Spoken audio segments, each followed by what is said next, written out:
नमस्कार दोस्तों, कैसे हैं आप। दोस्तों, स्ट्रेट ऑफ हॉर्मुज पर एक बार फिर से ईरान और अमेरिका भिड़ चुके हैं।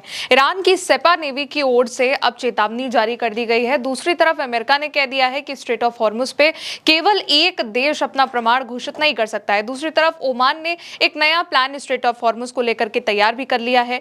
बड़ी खबर दोस्तों एक और जो सामने आ रही है वो ये है कि अब अमेरिका के जो सैनिक हैं उन्होंने एक बहुत बड़ा खुलासा किया है और बताया है कि ईरान के हमलों में उनके सुनने और देखने की क्षमता तक खो चुकी है। यानी कि ईरान ने इतने खतरनाक हमले अमेरिका पर करे हैं कि अमेरिका के जो सैनिक हैं वो एक तरीके से डीफ हो चुके हैं, बहरे हो चुके हैं, गूंगे हो चुके हैं। उनकी जो पसलियां हैं उसमें गहरी चोटें आई हैं। तमाम बड़ी खबरों पे बात करेंगे। पहली बड़ी खबर देखिए, आईआरजीसी नेवी ने स्ट्रेट ऑफ हॉर्मुज से गुजरने वाले अनाधिकृत रास्तों का इस्तेमाल ना करने की चेतावनी दी है। इसमें कहा गया है कि इन रास्तों के बाहर जहाजों का आना जाना मना है और हमारे बताए गए रास्ते हैं उसी से आप जाइए और किसी भी बाहरी रास्ते से आवाजाही के खिलाफ वार्निंग दी है।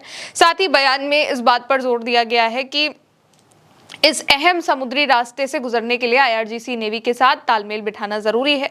ये जो चेतावनी जारी करी गई है ये ईरान की संसद के स्पीकर और मुख्य वार्ताकार मोहम्मद बाकर गालिबाफ के उस बयान के ठीक ही कुछ दिन बाद आई है जिसमें उन्होंने ये भी कहा था कि ये जो स्ट्रेट ऑफ हॉर्मुज का चेक पॉइंट है, जो अहम समुद्री रास्ता है, वो 28 फरवरी से पहले वाली स्थिति में नहीं जाएगा। 28 फरवरी वो तारीख है जब ईरान और अमेरिका की जंग शुरू हुई। इससे पहले स्ट्रेट ऑफ हॉर्मुज में इस तरीके का तनाव नहीं था, लेकिन युद्ध शुरू हुआ, हॉर्मुज बंद हुआ और फिर यहां पर ईरान ने अपनी नेवी उतारी और अब ईरान की जो नेवी है वो वहां पर कंट्रोल में है। अब दूसरी बड़ी खबर, अमेरिकी सैनिकों का आरोप है ईरान युद्ध में चोटों को कम दिखाया जा रहा है।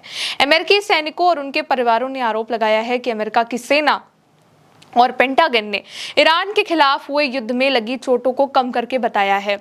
न्यूज रिपोर्ट्स के अकॉर्डिंग एक मामले में एक सैनिक को ऐसा झटका लगा जिसमें उसे कंशन, सिर में चोट हुई, सुनने और देखने की क्षमता में कमी आई, फेफड़ों को नुकसान हुआ, लेकिन उसकी हालत को गंभीर नहीं बताया गया।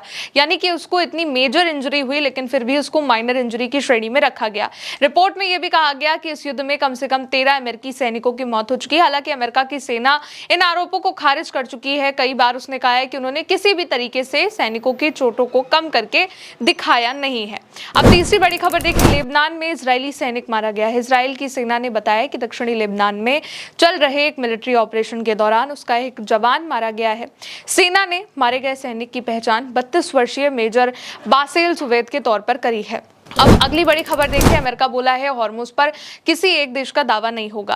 अब बहरीन दौरे पर जब अमेरिका के विदेश मंत्री मार्को रूबियो पहुंचे तो उन्होंने कहा है कि अमेरिका स्ट्रेट ऑफ हॉर्मुज पर किसी एक देश के दावे को स्वीकार नहीं करेगा और कहा कि अमेरिका ईरान के साथ समझौता चाहता है, लेकिन अमेरिका ऐसी शांति का समर्थन करता है जो लंबे समय तक टिके और वास्तविक हो। अमेरिका या उसके सहयोगी देशों की सुरक्षा को नुकसान ना पहुंचाए। रूबियो ने यह भी कहा कि अमेरिका चाहता है कि ईरान के साथ होने वाले किसी भी समझौते में उसके सहयोगी देशों के हितों का पूरा ध्यान रखा जाए।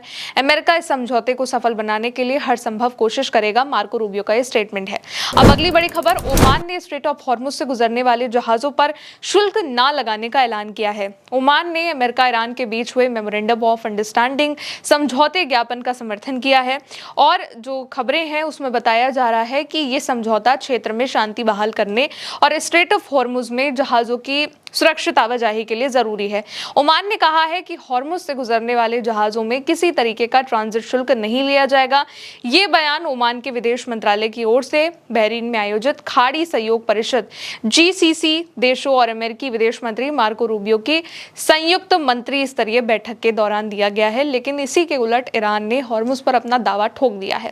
अब अगली बड़ी खबर, ट्रंप ने संसद से 8 लाख करोड़ की फंडिंग मांगी है। डोनाल्ड ट्रंप की सरकार ने अमेरिका की संसद से 87.6 अरब डॉलर यानी कि करीब 8.3 लाख करोड़ रुपए की फंडिंग की अतिरिक्त फंडिंग को मंजूर करने की मांग करी है। इसका जो बड़ा हिस्सा है वो ईरान युद्ध से जुड़े खर्चों के लिए रखा गया है।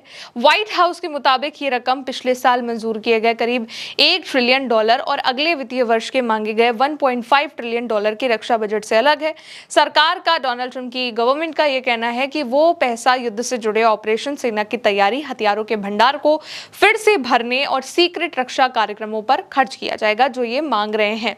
अब अगली बड़ी खबर, इटली ने नाटो के महासचिव मार्क रूटे के उस बयान का खंडन किया है, जिसमें उन्होंने कहा था कि ईरान के खिलाफ अमेरिका इजराइल अभियान के सहयोग के लिए इटली में अमेरिका के जो ठिकाने हैं वहां से 500 अमेरिकी विमान उड़ान भरे थे। यानी कि इन 500 अमेरिका के विमानों ने ईरान में जो हमले हो रहे थे उसमें एक भागीदारी निभाई थी।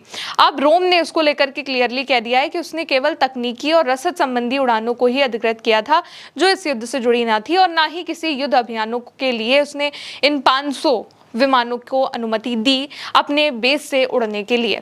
अब अगली बड़ी खबर, इजराइल की सेना के अधिकारियों ने रॉयटर्स की उस रिपोर्ट को खारिज कर दिया है जिसमें दावा किया गया था कि इजराइल की सेना यानी कि आईडीएफ लेबनान के कुछ इलाकों से पीछे हट गई है।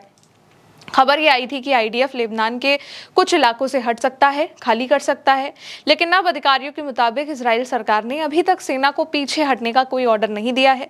हालांकि दक्षिणी लेबनान से इजरायली सेना की संभावित वापसी को लेकर इजराइल और लेबनान के बीच बातचीत हुई है, लेकिन अभी तक इस पर कोई समझौता नहीं हुआ है, कोई एग्रीमेंट नहीं हुआ है। अब अगली बड़ी खबर देख लीजिए, डोनाल्ड ट्रंप ने ईरान के मिनाब गर्ल्स स्कूल पर हुए हमले को लेकर एक बयान दिया है और कहा है कि हमले में अमेरिका के मिसाइलों का इस्तेमाल नहीं हुआ है। ट्रंप ने कहा कि किसी ने यह कहा था कि हमारी मिसाइल थी, जो मिनाब में जो बच्चियों का स्कूल था जहां पर 168 लोगों की जान चली गई, बच्चियों की जान चली गई, वहां हमारी मिसाइलें गिरी थी, लेकिन हो सकता है कि वो हमारी मिसाइल ना हो। मैंने ऐसा कोई सबूत नहीं देखा है जिससे लोगों को लगे कि ये हमला अमेरिका की टॉमहॉक मिसाइल से किया गया था। हालांकि 10 दिन पहले ही ट्रंप ने इस घटना को गलती भी बताया था और कहा था कि स्कूल को जानबूझकर निशाना नहीं बनाया गया।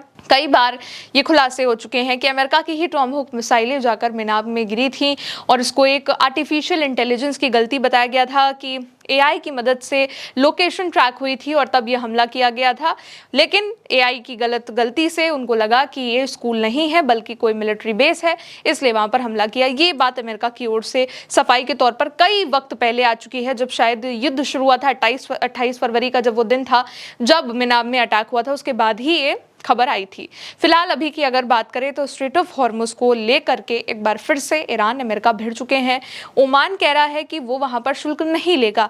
मार्को रूबियो कह रहे हैं कि कोई भी एक देश यहां पर दावा नहीं ठोक सकता, लेकिन आईआरजीसी की नेवी, सेपा नेवी जो है वो वहां पर तैनात है हॉर्मुज पर, और वहां पर जहाजों को वार्निंग अब लगातार दी जा रही है। फिलहाल अभी के लिए इन 10 बड़ी खबरों में इतना ही। आप देखते रहिए उल्टा चश्मा यूसी। मेरा नाम है गौरी वर्मा। शुक्रिया।